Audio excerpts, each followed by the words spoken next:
Arrancan las elecciones colombianas de 2026 y una vez más el país se balancea entre extremos. El que comienza hoy es un proceso comicial marcado por amenazas, desmentidos, incertidumbre económica y una tremenda crispación política que parece condicionar al país para el venidero gobierno. ¿Quién está interpretando mejor el mensaje de los votantes? ¿Qué fuerzas podrían definir el próximo capítulo de la democracia colombiana? ¿De dónde viene y hacia dónde se dirige Colombia? Para examinar en profundidad el actual panorama electoral colombiano, nos acompañó nuevamente en el programa Iván Garzón, profesor, investigador y analista político excepcional, con quien analizaremos claves políticas y socioeconómicas que podrían definir el rumbo del país en los próximos años, tomando en consideración la mirada crítica de la historia reciente. Y es que el futuro está abierto. ¿Estamos ante la continuidad del progresismo petrista, el retorno del uribismo moderado o el inicio de un reordenamiento buquelista en la política neogranadina? Estas son algunas de las preguntas que responderemos en Mirada Semanal en el episodio de hoy.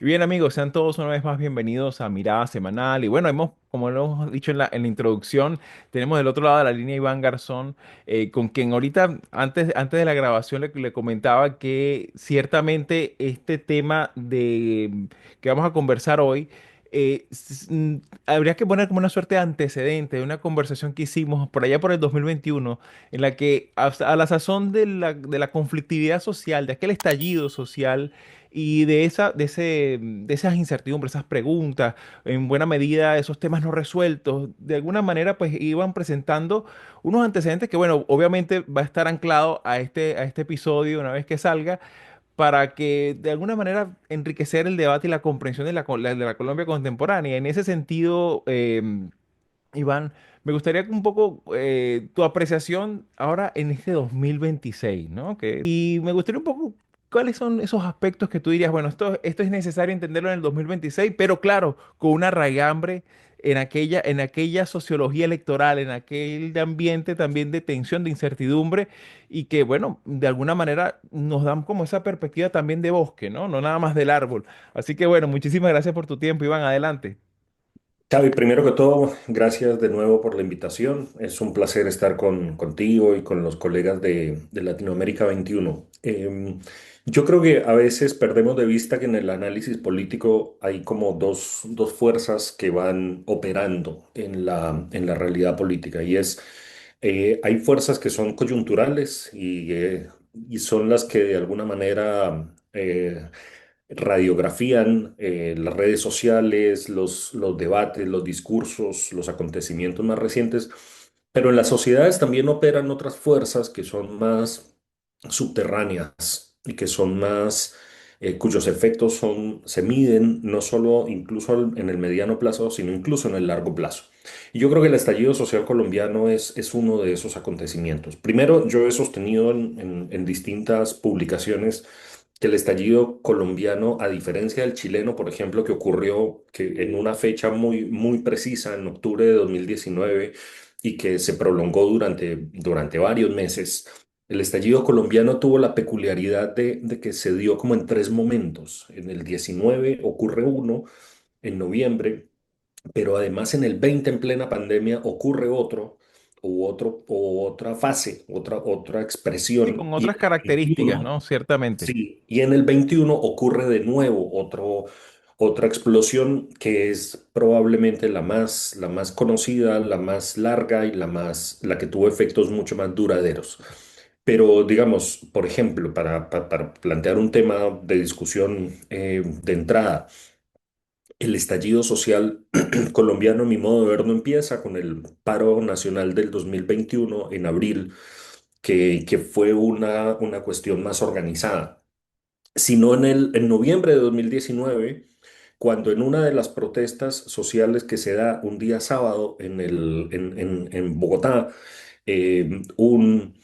un miembro del escuadrón del SMAT le dispara a Dylan Cruz, que es un estudiante, y este muere un par de días después en una clínica de la ciudad. Ahí me parece que se genera, por ejemplo, en esa expresión mucho más espontánea, mucho menos organizada que la del 21, se genera ya todo un movimiento de reclamo social que, a pesar de que era previo a la pandemia, representaba unos malestares y unos reclamos que estaban de alguna manera subyacentes en la cultura política colombiana. Claro, y sobre todo el impacto que siempre tiene en este tipo de situaciones la letalidad en la respuesta del Estado, ¿no? Que creo que ahí también en ese componente de descontrol, porque claro, fueron pues, estallidos sociales que se regaron por el país, ¿no? Y que de alguna manera pues dejaron como un poco en evidencia esa falta de respuesta de que de aquel entonces el gobierno de Iván Duque, ¿no? Ese es un tema clave porque yo en mi lectura, digamos, del estallido social a partir de tres fases, siempre he identificado tres nombres que de alguna manera, muy trágicamente, representaron cada momento. El primero, ya lo señalé, es el de Dylan Cruz en el 2019, pero no sé si recuerdas, en el 2020 viene el caso de Javier Ordóñez, que es un abogado bogotano que muere en circunstancias muy parecidas a las de George Floyd. Es decir, dos policías lo detienen en la calle y en un procedimiento policial de requisa rutinario aparentemente, Ujú. lo asesinan, le disparan con estas pistolas Taser y hacen un uso excesivo de la fuerza. Claro, Eso ocurre en el 2020 y eso genera también una explosión de violencia importante. Una explosión de violencia además que tiene una respuesta de violencia estatal y policial muy significativa, que además dejó varios muertos. Una de las grandes tragedias de la cultura política colombiana no solo es que estos casos estén vinculados a, a personas comunes y corrientes, a ciudadanos, sino además la estela de impunidad. El tercer caso, y ya voy a explicar por qué, el tercer caso es el de Lucas Villa. Y Lucas Villa era una persona muy vinculada al mundo de las artes que en el 2021, y este es el tercer personaje del estallido del 2021, es Lucas Villa, que en el 2021 está protestando en el viaducto de Pereira ujú, eh, que comunica Pereira es asesinado, además con varios tiros de bala, y el caso permanece en la impunidad. Es decir, la tragedia del estallido colombiano es, en términos, si se quiere, desde una perspectiva ética y moral, es que de los tres casos significativos que de alguna manera son como muy representativos de lo que ocurrió, solo uno de los tres, el de Javier Ordóñez, tiene algún grado de justicia. En el caso de Dylan Cruz, el responsable, a pesar de que fue casi que a ojos vista lo que sucedió, en el caso de Lucas Villa, absolvieron a los a los narcotraficantes que estaban siendo procesados. En el caso de Dylan Cruz, el capitán de el SMAT no ha sido ni siquiera imputado, lo cual ya es muy elocuente del nivel de impunidad como estos casos van ocurriendo. Y solamente en el caso de Javier Ordóñez hubo dos condenas de dos responsables, pero los demás, por ejemplo, claro. no ha ocurrido nada. ¿Por qué me centro en esto? Digamos, o sea, no creo que la discusión a la luz de los derechos humanos sea como la que deba monopolizar esta discusión, pero me parece que son indicativos de cómo estos episodios muestran una serie de fenómenos políticos, pero como viene una respuesta del Estado o muy represiva o de impunidad y una actitud de la sociedad de cierta indiferencia. Ujú. Fíjate que al final quedan unos elementos ahí que siguen carburando hasta una próxima explosión.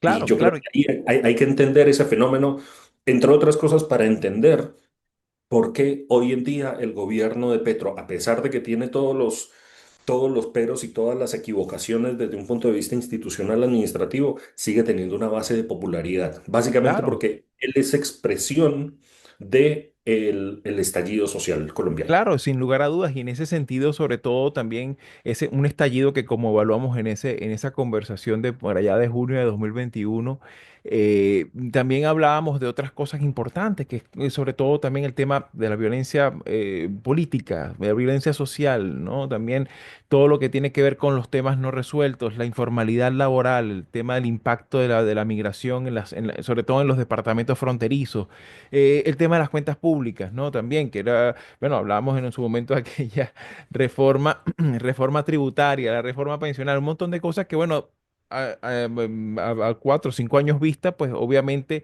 han caldeado aún más los ánimos y obviamente forman parte de los condimentos necesarios para entender el guiso, digamos, por llamarlo de alguna manera, de la Colombia electoral del 2026. En ese sentido, pues, un poco adentrándonos ya en la actualidad, eh, ¿cómo miras tú particularmente este tema, sobre todo en lo que es las candidaturas? Obviamente estamos en una fase sensible, obviamente no te preocupes que no te voy a preguntar tampoco sobre temas que tengan que ver con la proyección, pero sí me gustaría un poco entender estas tres figuras, estos tres candidatos.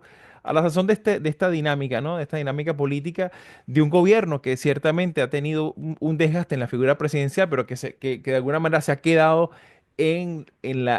por decirlo de alguna manera, en el personaje y no en sus ideas, ¿no? O no en su ideario, pero también es evidente una importancia del crecimiento de este fenómeno también de la Espriela, también el crecimiento también de los últimos meses de Paloma Valencia. Me gustaría un poco tu apreciación considerando también estos elementos, ¿no? de la Colombia del 2026. Adelante. Yo lo asociaría con las emociones. Llevo, digamos, varios años estudiando el tema de las emociones políticas y cada vez me convenzo más de que hay un factor explicativo muy importante en el tema de las emociones. Sobre todo, digamos, si nos desligamos de una concepción muy tradicional que ha habido en la historia de la filosofía de concebir que hay emociones buenas y hay emociones malas. Yo no creo que haya emociones buenas y haya emociones malas, como sostiene Nussbaum y la tradición de varios autores en la filosofía antigua, con Séneca, con Descartes, en la modernidad, pero para hacerlo gráfico, digamos, yo diría que Iván Cepeda representa el resentimiento eh, y en ese sentido el ánimo de revancha de una parte importante de la sociedad frente a las élites tradicionales. Creo que Paloma Valencia representa la nostalgia de las élites tradicionales por volver a tomar el control de un país que en los últimos 4 años ha estado en manos de los que el pacto histórico llama los nadies, los excluidos, los que no habían sido reconocidos, los que de alguna manera habían sido marginados del sistema. Y Abelardo de las Prilla representa en términos emocionales la, la revancha. Es decir, la idea de ya lo hicieron ustedes, ahora vamos nosotros a devolverles con la misma medicina.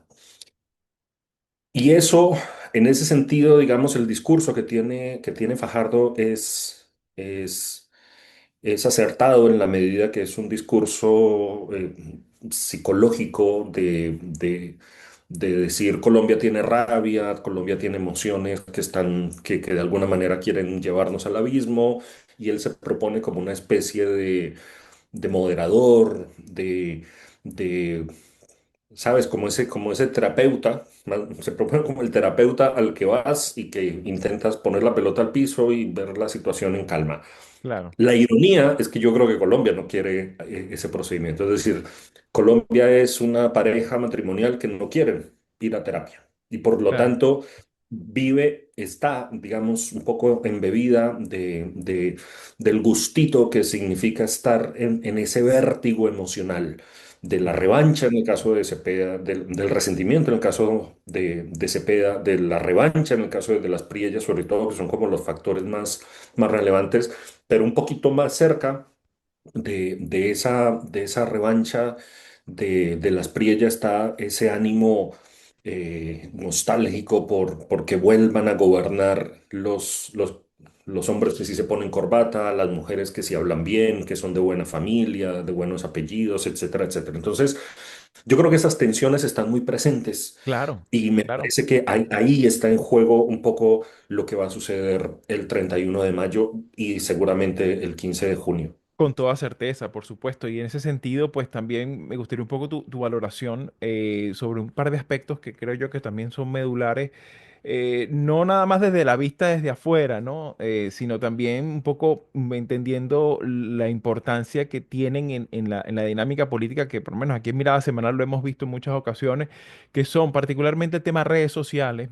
Las formas de hacer campaña, ya sea ese estilo Novoa, ¿no? De tener guardaespaldas, esta cosa que en su momento ya en aquella campaña presidencial colombiana en la que Petro triunfa, pues también ya se veían ese despliegue que tiene un notorio componente mediático, comunicacional y de parafernalia, ¿no? Pero que particularmente esa es una de las características que tiene mucha visibilidad y mucho manejo en las redes sociales, pero también está el otro tema en materia ya de seguridad. Evidentemente, hablamos de una dinámica que no tan solo tiene esta característica de violencia y criminalidad en la calle, sino también de este tema no resuelto de esa interacción. Evidentemente, de la Espriella utiliza y explota este tema a más no poder, digamos, es como su buque insignia de alguna manera, ¿no? De hablarle en términos nuevamente confrontacionales a los grupos armados. ¿Cómo miras tú estos dos aspectos en esta campaña de 2026, sobre todo considerando también el contexto, ¿no? La región suramericana y lo que ha sido, lo que sigue siendo el flagelo del crimen organizado en la dinámica política de nuestro tiempo, ¿no? Yo creo que hay una necesidad, un reclamo muy fuerte en la sociedad de dos grandes asuntos y de alguna manera son los que están en tensión en esta campaña. Por un lado, eh, creo que hay un reclamo muy sentido del cambio, ese sigue siendo un reclamo muy importante. Un cambio además que la candidatura de Cepeda ofrece profundizar, incluso profundizar en aspectos mucho más dogmáticos, en aspectos mucho más doctrinales, porque Petro con con sus largas intervenciones y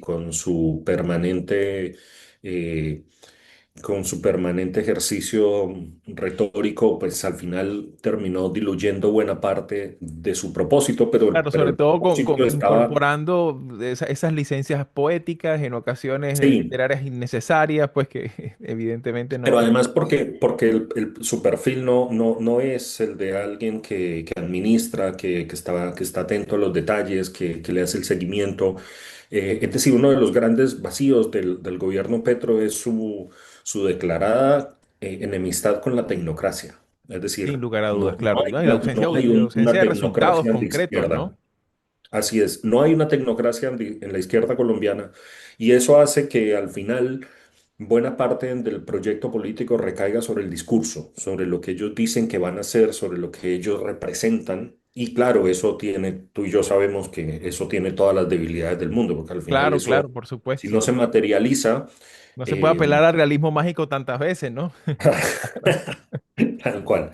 Eh, de otro lado, yo creo que hay un sentimiento de una necesidad de orden. Es decir, de alguna manera el pacto histórico en su desprolijidad, en su corrupción, en su mal gobierno de los detalles y de los aspectos técnicos, ha dejado una sensación de caos que es muy real, además, en muchos aspectos, que otros además están asociados básicamente con que se están moviendo cosas y se han cuestionado cosas que antes no se habían cuestionado, pero hay una sensación de orden, un reclamo de orden y de autoridad que en la política colombiana suele estar muy presente. Son varios los analistas que han advertido que en realidad la cultura política colombiana es muy conservadora y, a este electorado le apunta de las Priella con la idea de que él sí va a poner orden, de que él sí va a mandar en un estilo que, como tú sabes, hoy en día tiene mucha atracción en América Latina, la idea del hombre fuerte, la idea de la recuperación de la familia tradicional, de los valores tradicionales, de un personalismo y una cosa incluso que linda con lo vulgar, pero a la gente al final eso incluso le parece que es auténtico. Y lo de Paloma, paradójicamente, la opción uribista ha terminado tirándose al centro, ha terminado mostrándose como una opción más moderada, básicamente por una cuestión de las circunstancias, es decir, a la derecha colombiana le pasó lo que le ha pasado a la derecha en Occidente en todo lado, y es que como apareció una opción más reaccionaria y más estridente por su derecha, pues entonces necesariamente quedó asociada a, a un discurso más institucionalista, más de defender el statu quo, Sí, sí, más de sobre la todo. gradualidad, etcétera, etcétera. Sí, que tiene como esa particularidad de que es como aquella persona, con todo el debido respeto, pues a las personas mayores, que dice, mira, no, ahora yo sí soy moderno, mira, y ahora también yo hablo de inclusión, hablo también de nuevas tecnologías, y mira qué moderno, ya me he Claro, comprado porque un iPhone. el Entonces, tío de 60 años se pone zapatillas el fin de semana. Sí, sí, sí, hay exacto. algo de eso y algo de eso representa Oviedo en la campaña de Paloma. Es decir, es una paloma, es una campaña que su agenda es básicamente el tema del orden, la seguridad y recuperar la institucionalidad magullada por el gobierno Petro. Pero, claro, hay un personaje que terminó siendo el protagonista de las consultas, que es alguien que viene fresco, que tiene una historia de vida que es interesante, que es disruptiva en el ámbito político, que no viene de los de siempre, que tiene además una condición de homosexual que está normalizada y que obligó al uribismo que tradicionalmente había hecho política en contra de esas personas y de esas políticas, los obligó a normalizarlo o en todo caso a aparcar la discusión.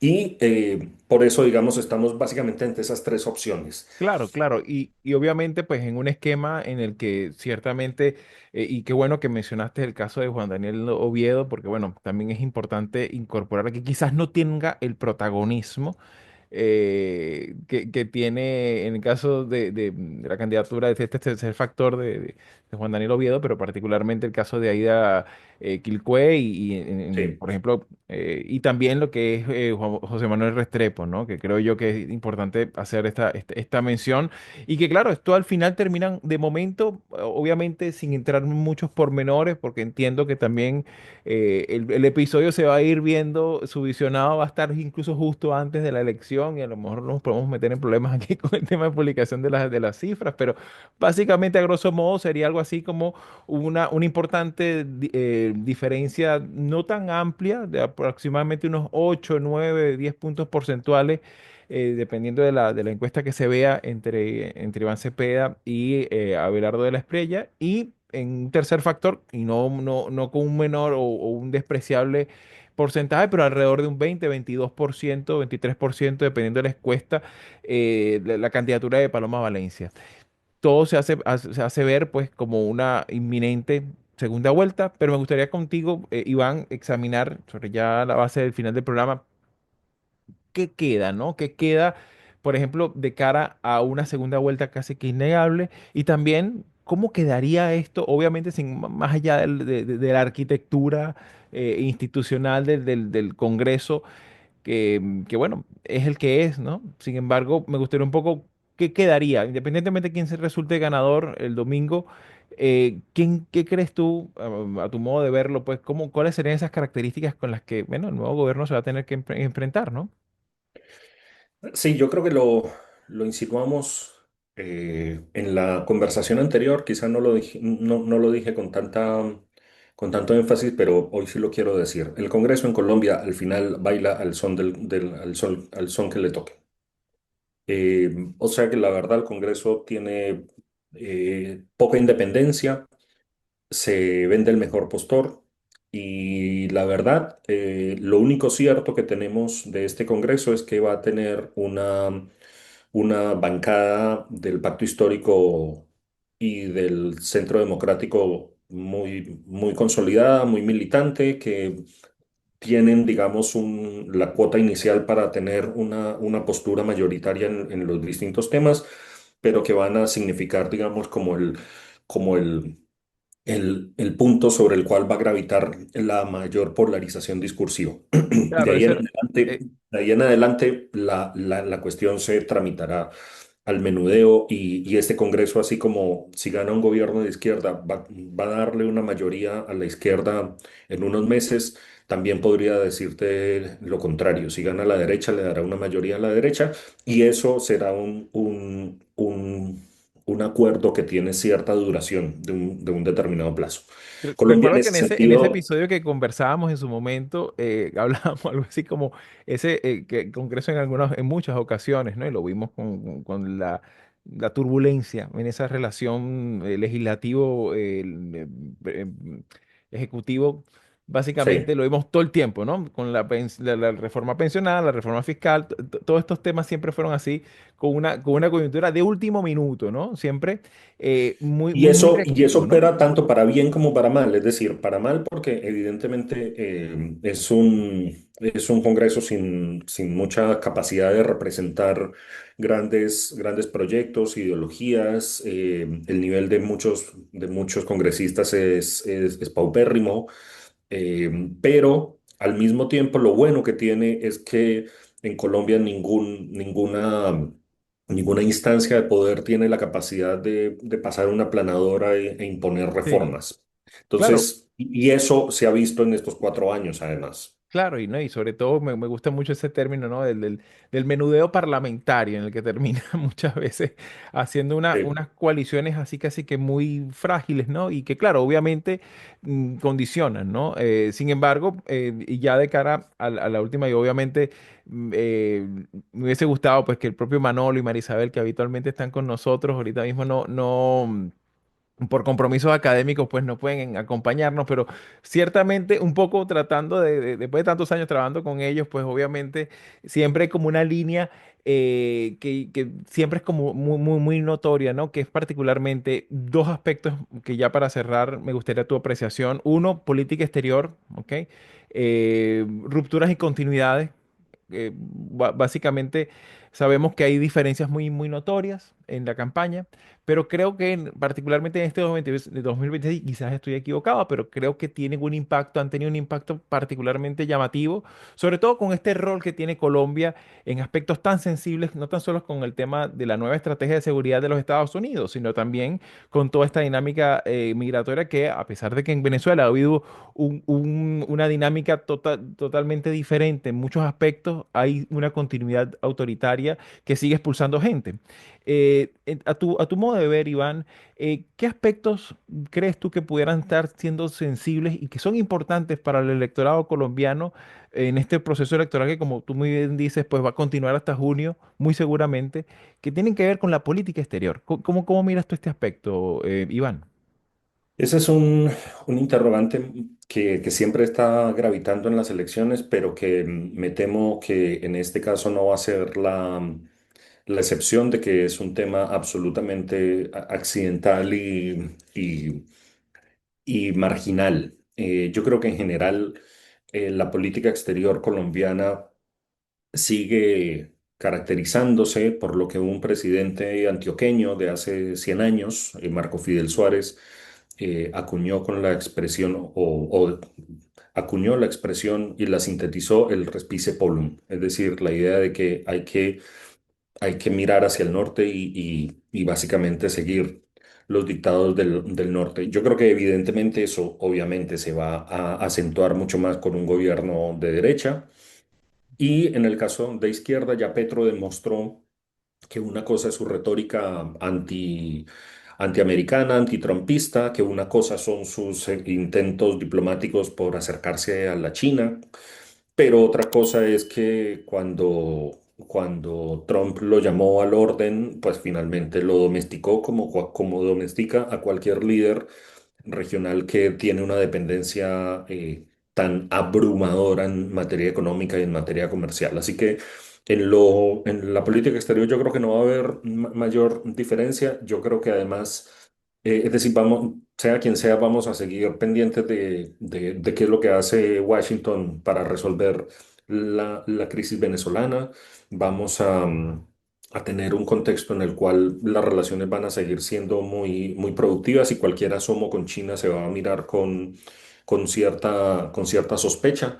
Eh, ya sabemos que todo ese tema de la integración latinoamericana y de la cooperación regional está casi que es cuestión casi que de otra época que parece estar más lejos de lo que creemos.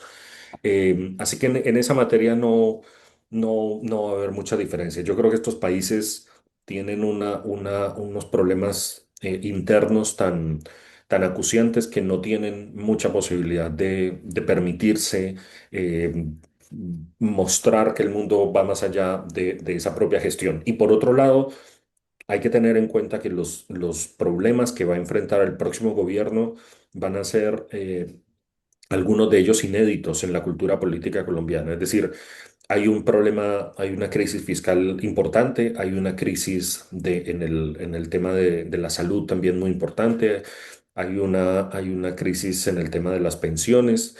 Entonces, hay, digamos, y el tema de la inseguridad es un tema Sí, que también claro. ha desbordado por completo cualquier previsión. Por lo tanto, terminamos esta conversación un poco como empezó. Colombia sigue siendo una sociedad con grandes problemas estructurales que no están resueltos. Lo que hizo el gobierno, para bien y para mal, yo creo para las dos, como suele suceder en la política, por Dios, o sea, ni más faltaba que uno se casara con una visión eh, ideológica de un sector, o al menos no es mi estilo ni mi caso. Para bien y para mal, lo que hizo fue cambiar la agenda, es decir, poner sobre la mesa algunos problemas que habían sido aplazados, que estaban siendo eh, como postergados. En algunos casos tuvo aciertos con las decisiones puntuales, en otros se equivocó absolutamente e incluso empeoró lo que ya había. ¿Mm? Y por lo tanto, la gran ironía es que si el gobierno tiene continuidad, cosa que además tú y yo sabemos que sería muy extraño en el contexto de las elecciones latinoamericanas de los últimos 12 años, lo que le tocaría administrar sería incluso buena parte del desastre de lo que van a dejar. Claro, Y claro. capitalizar aquellos elementos positivos, pero digamos, es difícil pensar que puede haber un gobierno exitoso cuando hay tantos déficits que van a pasar la cuenta. Claro, Y y si vuelve a la derecha también, la pregunta es si van a ser capaces de mostrar que ese pasado era tan idílico, si van a mostrar que realmente la tecnocracia sí resuelve los problemas y no simplemente también tiene un discurso que los posterga y que da una falsa tranquilidad de que se están resolviendo. Por lo tanto, la gran ironía es que Colombia, como hace 4 años, se acerca a una elección en la que va a terminar eligiendo una opción que simplemente va a gestionar en algo lo que hay, claro. pero no hay mayores posibilidades de épica, ni de ilusiones, ni de resolución de grandes problemas sociales, Y para yo creo que nada. esa es una de las grandes, digamos, particularmente, no sé si compartes conmigo esa apreciación, ¿no? De que estuve, como te decía, pues estuve revisando esa conversación que tuvimos por allá por el 2021. Y de alguna manera me da la impresión que hay como cierta normalización del extremismo, hay como cierta normalización también de la grandilocuencia de la retórica de los candidatos. Y de alguna manera también sí se nota pues que hay como ya un callo, ¿no? En en la ciudadanía con respecto a estas promesas faraónicas que obviamente fueron parte del buque insignia en su momento de Petro, ¿no? Y que esos fuegos artificiales quizás no son tan notorios o no son tan determinantes, ¿no? En esta elección. Sin embargo, pues obviamente, y de verdad te agradezco muchísimo tu tiempo y tus apreciaciones. Y ya sobre el final, un comentario directamente, por lo menos a nuestra audiencia, que tiene esa característica a veces de ser muy crítica, ¿no? ¿no? Y de ser muy perspicaz desde el punto de vista institucional, no nada más con uno o de los candidatos. ¿Cuál pudiera ser tu mensaje ya de cierre, sobre todo de cara a lo que muy probablemente va a ser una segunda vuelta por parte de la ciudadanía, ¿no? ¿Qué aspectos crees tú que pudiera enriquecer, mejorar a quien sea candidato, sobre todo entendiendo la Colombia de 2026 con todos estos temas no resueltos, pero también con todos estos desafíos de inteligencia artificial, temas que tienen que ver con el ascenso social, la desigualdad que mencionabas en su momento, hoy, ayer y antes de ayer, y sobre todo también ese perfil que se le quiere dar a una Colombia que por sus características geográficas, geopolíticas, culturales, históricas, pues tiene un compromiso también de alguna manera con hacer creíble la democracia, ¿no? Me gustaría esa palabra de cierre ya para este episodio, que obviamente cuando salga, pues va a ser, la intención es que sea un elemento enriquecedor para esa toma de decisión tan importante que se viene en Colombia. Hay un libro del geógrafo americano Jared Diamond que se llama Crisis.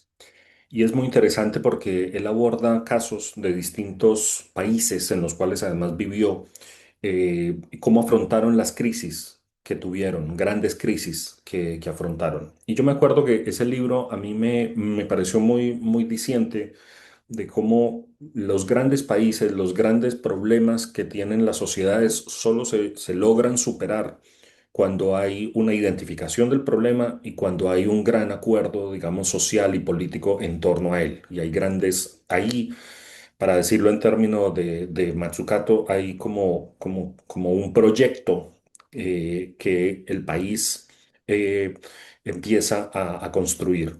Yo creo que la Colombia de hoy necesitaría algo así. Estamos lejos de algo así, pero es una lástima que hoy en día incluso no haya ninguna épica en las campañas políticas, sino que la épica más sobresaliente sea destruir o destripar al rival. Claro, Eh, eh, Hacer un mundo en el cual no quepa el contendor, el adversario ideológico. Yo creo que esa es una mala receta porque eso lo único que va a garantizar es que el país siga en los mismos problemas de siempre o que cambie por otros problemas, pero al final no hay una gran propuesta de sociedad de dar un salto a la modernidad y a un país serio y decente, que es lo que yo claro. creo que Colombia necesita. Claro, y un país de reencuentro, ¿no? Sobre todo. Así que bueno, Iván, muchísimas gracias por tu tiempo, tus apreciaciones y estaremos muy atentos a estas elecciones en Colombia aquí en Mirada Semanal un próximo domingo. Xavi, muchas gracias. Un placer. ¿Te interesan estos temas? Puedes ayudarnos a seguir haciendo estos vídeos dándole like, compartiendo, comentando y suscribiéndote al canal de YouTube de Latinoamérica 21. Puedes acceder también a todos nuestros episodios entrando en nuestra página web latinoamerica21.com/podcast y en las principales plataformas de audio. Subimos videos nuevos todas las semanas, así que nos veremos en Mirada Semanal muy pronto.